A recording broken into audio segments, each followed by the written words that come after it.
जय हिंद मेरे प्यारे बच्चों, आप सभी का स्वागत है। एक्सरसाइज 8.1 का प्रश्न नंबर हम लोग जो है 4 पढ़ेंगे। यह त्रिकोणमिति का महत्वपूर्ण प्रश्न है, आप लोग भी हमारे इस वीडियो में बने रहे। तो चलिए हम इस क्वेश्चन को करते हैं हल। तो इस क्वेश्चन में दिया हुआ क्या था कि 15 cot a बराबर 8 दिया हुआ है। तो 15 cot a बराबर 8 दिया हुआ है, तो इसको हम लोग क्या लिख सकते हैं? तो लिख सकते हैं हम लोग इसको cot a बराबर 8/15 लिख सकते हैं। ठीक है, 8/15 लिख लिए। तो cot का फॉर्मूला क्या होता है? तो cot a का फॉर्मूला होता है, देखो tan का होता है p बाई बी, तो cot का क्या होता है? उल्टा b बाई पी। तो यहां हो गया b बाई पी, यानी कि b का वैल्यू कितना है? 8 है, और p का वैल्यू कितना है? 15 है। तो यहां पर लिख लेंगे कि p बराबर 15 और b बराबर 8, h बराबर वाट। ठीक है, तो h बराबर वाट, तो h हमें निकालना होगा। तो h बराबर फॉर्मूला होता है root under p square plus b square होता है। ठीक है, तो root under p square plus b square, p square का वैल्यू कितना है? 15, तो 15 का होल स्क्वायर प्लस 8 का होल स्क्वायर।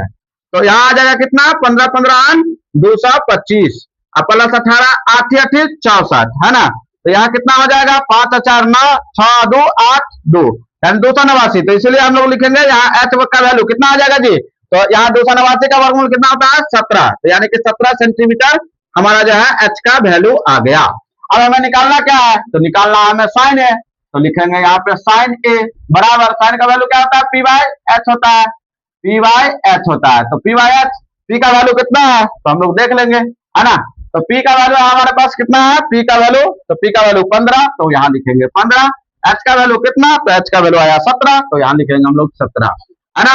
ये हमारा इस क्वेश्चन का आंसर हो गया। फिर उसके बाद सेक थीटा, ऐसी सेक थीटा, सेक थीटा बराबर क्या होता है? नो, कॉस का होता है बी बाई एच, तो सेक का होता है एच बाई बी, है ना। सेक का एच बाई बी, तो एच का वैल्यू कितना है? तो एच का वैल्यू 17 है, तो 17। बी का वैल्यू कितना है? तो बी का वैल्यू हमें 8 है यहाँ, तो 8। ये भी इस क्वेश्चन का आंसर हो गया, है ना। तो चलिए अब हम लोग फिर से अगला प्रश्न देखते हैं। इस प्रश्न को देखते हैं। तो प्रश्न नंबर 5, प्रश्न नंबर 5 में दिया हुआ है कि यदि सेक थीटा बराबर 13/12 हो तो अन्य सभी त्रिकोणमितीय अनुपात प्रकलित कीजिए, है ना। तो इस क्वेश्चन को हम लोग करते हैं हल। तो क्वेश्चन में दिया हुआ था कि सेक थीटा बराबर 13/12। इसका अर्थ हो गया कि सेक थीटा बराबर फॉर्मूला हम लोग क्या होता है? सेक थीटा बराबर होता है, देखो कॉस थीटा का होता है बी बाई एच, तो कॉस का उल्टा यानी सेक होता है ना। तो ये हमारा हो गया एच बाई बी हो गया। ठीक है, तो एच का वैल्यू कितना हो गया? 13, और बी का वैल्यू कितना हो गया? 12। तो हम लोग यहां लिख लेंगे कि एच बराबर कितना हो गया? 13, बी बराबर कितना हो गया? 12, और पी बराबर कितना हो गया? वाट। तो पी बराबर हम लोग निकाल लेंगे root under h square minus b square.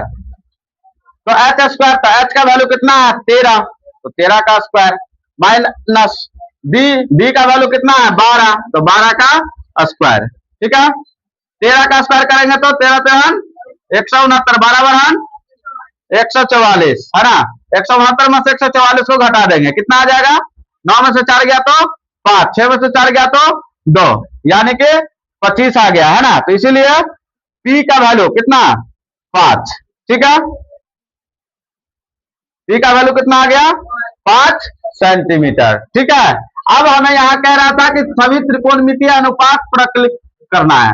तो सभी त्रिकोणमितीय अनुपात क्या होगा? तो हम लोग स्टार्ट करते हैं पहला साइन थीटा से। ठीक है, तो साइन थीटा का क्या होता है? पी बाई एच होता है, तो पी बाई एच, तो पी का वैल्यू कितना है देख लेना है। यहाँ से पी का वैल्यू कितना है? 5, है ना। तो यहाँ पर जो है हम लोग पी का वैल्यू डालेंगे, तो पी का वैल्यू कितना है? 5, और एच का वैल्यू देखेंगे तो एच का वैल्यू कितना दिया था यहाँ से?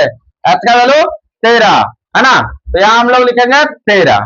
यहाँ जो है आप लोग सेंटीमीटर लगा सकते हैं। ठीक है, अगर सेंटीमीटर में होगा तो, अन्यथा आप नहीं भी लगाएंगे तो कोई दिक्कत नहीं है। ठीक है, यहाँ भी अगर आप नहीं लगाते हैं तो कोई दिक्कत नहीं है। ठीक है, रहेगा तो लगाना है, नहीं रहेगा तो नहीं लगाना है। ठीक है, चलिए साइन थीटा के बाद क्या होगा?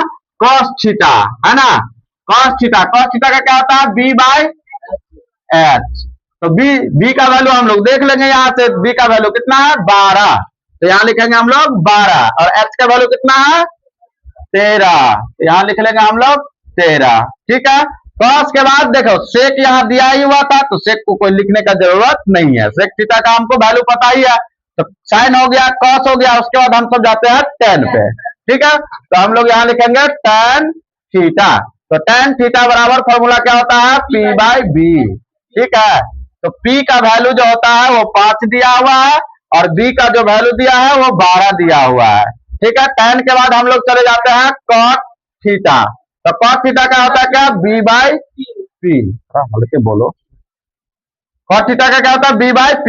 तो B का वैल्यू कितना है 5 और P का वैल्यू कितना है, तो हम लोग यहां से देखेंगे, नहीं B का वैल्यू जो है आपको जो है यहाँ B का वैल्यू दिया है 12। ठीक है, और P का वैल्यू कितना है 5, ये आ गया। उसके बाद cot के बाद क्या बचा अब हमें cosec बचा, तो COSEC cosec थीटा।